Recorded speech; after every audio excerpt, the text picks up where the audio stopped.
재수술에 대한 이슈를 가지고 제가 여러분들과 같이 왔습니다. 아구정형외과 김준현 원장입니다. 반갑습니다.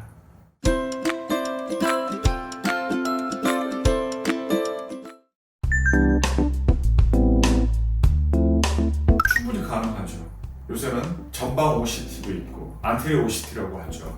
각막의 두께까지도 파악하고 플랩이 어느 정도까지도 저희가 파악할 수 있는 기계고, 그리고 요즘은 각막 지용도가 워낙 좋아서 그 두께하고 그 굴절가까지 어느 정도 다 파악을 할 수가 있기 때문에 다른 병원에서 데이터가 없더라도 충분히 재수술을 할 수가 있죠.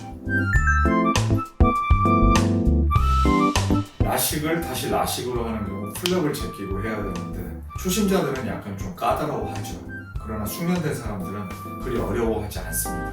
라섹을 다시 라섹으로 하는 경우에는 요즘은 라섹이 아니라 거의 PRK라고 하죠. 각막 상피세포를 브러쉬로 벗겨서 다시 레이저를 치는 경우인데, 이런 경우에는 재수술이나 처음 수술이나 거의 난이도가 똑같다고 할 수 있고요. 안내렌즈 삽입 수술을 교체하는 경우가 있는데 이게 약간 난이도가 있는데 이것도 숙련된 술자라면 그리 어려워하지 않습니다.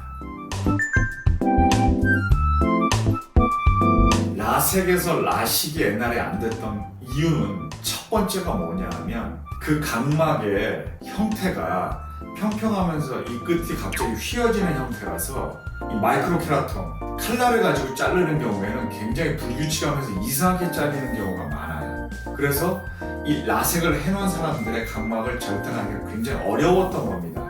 하지만 요즘은 그 마이크로케라톤 칼을 써서 하는 경우는 거의 드물고 레이저로 하기 때문에 그리 어렵지 않게 가능합니다. 각막이라는 것은 무혈관 기관입니다. 무혈관 기관이라서 언제든지 잘랐던 그 부분을 다시 한번 술자가 드러내면 다 드러나게 됩니다. 그야말로 영원한 상처 회복, 퍼머넌트한 운드 힐링은 없다는 거죠. 그래서 라식을 했던 그 플랩은 붙어있는 거지, 그것이 우리가 어떤 혈관이 들어간 조직에 의해서 섬유화 조직이 생기는 건 절대 아닙니다. 그래야지 투명하게 각막을 또 보존할 수 있는 거예요. 예를 들어서 이 사람이 나이가 굉장히 많이 먹고 있는 상태, 노안이 이제 오기 시작하는 상태인데 멀리 보는데 주로 쓰는 주시안은 괜찮고 비주시안이 퇴행이 와서 약간 좀 근시가 왔을 때, 이때는 정말 그야말로 땡큐죠. 노안이 좀 느리게 올 수 있으니까 이런 경우에는 하지 말라고 합니다. 그리고 주시안도 조금 나빠지고 비주시안도 좀 나빠졌으면서 멀리가 조금 떨어지는 듯하고 가까운 건 괜찮아요. 이런 경우에는 젊은 사람도 좀 하지 말라고 합니다. 왜냐하면 나이가 들어서 좋으니까. 그런데 주시안하고 비주시안이 바뀌어서 퇴행을 한 경우에는 멀리 보는 눈이 멀리 보는데 불편함을 겪기 때문에 이런 경우에는 한번 고려해 봐야 됩니다. 이게 어떻게 보면 우문일지도 모르는데 환자들이 아주 많이 하는 질문이에요. 시력교정술을 받았는데 멀리가 안 보여서 근시퇴행이 왔는데 이게 눈이 노안이 온 거라고 말씀을 하시는데 그건 아니고요. 노안이라는 거는 그야말로 조절 능력이 떨어지는 겁니다. 조절이라는 거는 뭐냐면 멀리 봤다가 가까이 볼 때 수정체가 두꺼워지면서 가까운 곳에 초점을 맞출 수 있는 능력이 조절입니다. 이 조절 능력이 저하되는 것이 노안이고요.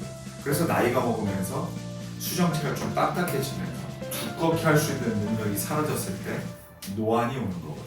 이 현상을 우리가 노안이라고 하고, 근시퇴행이라는 것은 각막을 연마해서 각막을 평평하고 얇게 만들어서 망막에 정확하게 초점이 맺히게 만들어놨는데 다시 각막이 두꺼워지면서 각막이 좀 평평한 게 뾰족해지고 멀리에 초점을 못 맞추는 상태를 우리가 근시퇴행이라고 하죠. 엄연히 다릅니다. 그러니까 나는 수술을 다시 하기 싫어서 드림렌즈로 어떻게 할 수 있냐는데, 드림렌즈로 이런 상태에 하는 것은 거의 불가능에 가깝습니다. 왜냐하면 드림렌즈는 뾰족한 각막을 눌러서 각막을 연마한 거와 똑같은 현상으로 만들어 놓는 건데, 이미 각막이 평평해져 있는 사람을 그 드림렌즈로 누른다고 한도 끝도 없이 누를 수는 없거든요. 그래서 이런 경우에는 거의 불가능하고, 홀렌즈라든가 그런 것들이 있습니다. 시중에 그런 걸 쓰면 좋죠. 조금은 개선이 될 수 있으니까 마이너스 1.0 디옵터의 얕은 근시는 개선이 되니까요. 하지만 미용상 안 좋고 불편합니다. 요즘 이제 회사가 어딘지는 잘 모르겠어요. 노안에서 치료용으로 해가지고 이렇게 눈에다가 넣는 약이 있는데 그게 동공을 조금 줄여줌으로써 초점 심도를 깊게 해주는 겁니다. 그런데 근시퇴행을 하는 환자에도 그거를 쓰면 좋은데 과연 그럴 필요가 있을까 싶어요. 왜냐면 안약을 넣는 것도 굉장히 불편한 일이거든요.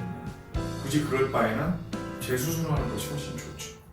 수술이 끝나고 나서 각막 연마 수술을 받았던 환자들이 제가 이거를 좀 잘 보존하기 위해서는 제가 어떤 행동을 해야 될까요? 거의 할 수 있는 건 없습니다. 고도근시나 유전적으로 결정되어 있는 사람들은 퇴행이 일어날 수밖에 없기 때문에 뭘 한다고 해서 되는 건 아닙니다.